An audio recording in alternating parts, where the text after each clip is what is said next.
गरुड़ पुराण। क्या होगा यदि कोई जीवित व्यक्ति गरुड़ पुराण का पाठ करे? जानिए क्यों मना किया जाता है शास्त्रों में जीते जी गरुड़ पुराण का पाठ करने से क्या हो यदि कोई जीवित व्यक्ति गरुड़ पुराण का पाठ करे। दोस्तों, आपने सभी ने कहीं न कहीं तो गरुड़ पुराण के बारे में सुना ही होगा।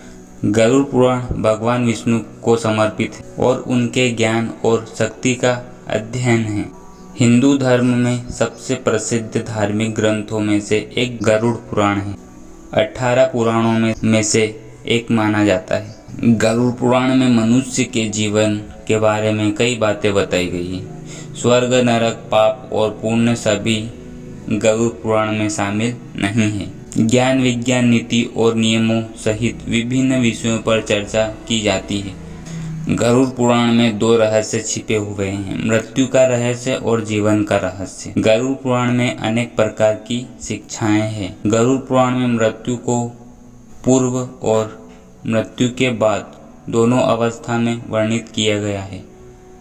गरुड़ पुराण को जीवित मनुष्य द्वारा पढ़ने के लिए अनुपयुक्त कहा जाता है। इसके अलावा अधिकांश लोगों को यह भय दिया गया है यदि वे इस पुराण को पढ़ने या अपने पास रखें तो उनके जीवन में हमेशा अशुभ घटनाएं घटेगी।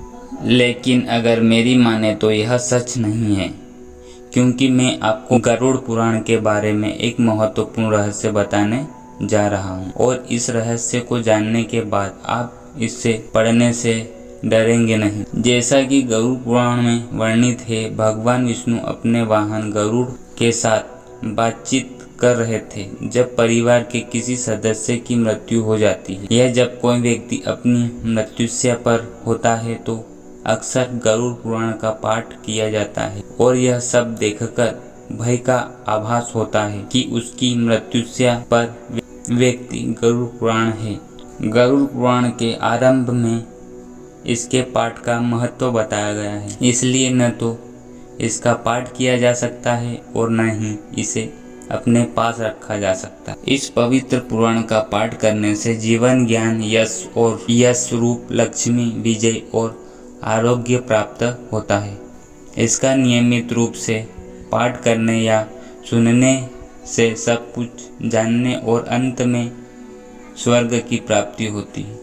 जो मनुष्य इस महापुराण का एकाग्रचित्त होकर पाठ, श्रवण या वर्णन करता है या जो इसे लिखता है या पुस्तक के रूप में अपने पास रखता है, यदि वह गुणवान है तो वह धर्म को प्राप्त करता है और यदि वह अर्थ है और यदि अर्थ का इच्छुक है तो वह अर्थ हो जाता है। यह महापुराण नीतियों का भंडार है। इस पुराण का पाठ या स्मरण करने से भोग और मोक्ष की प्राप्ति होती है। 4 लक्ष्य हैं जो मनुष्य खोजता है: धर्म, अर्थ, काम और मोक्ष।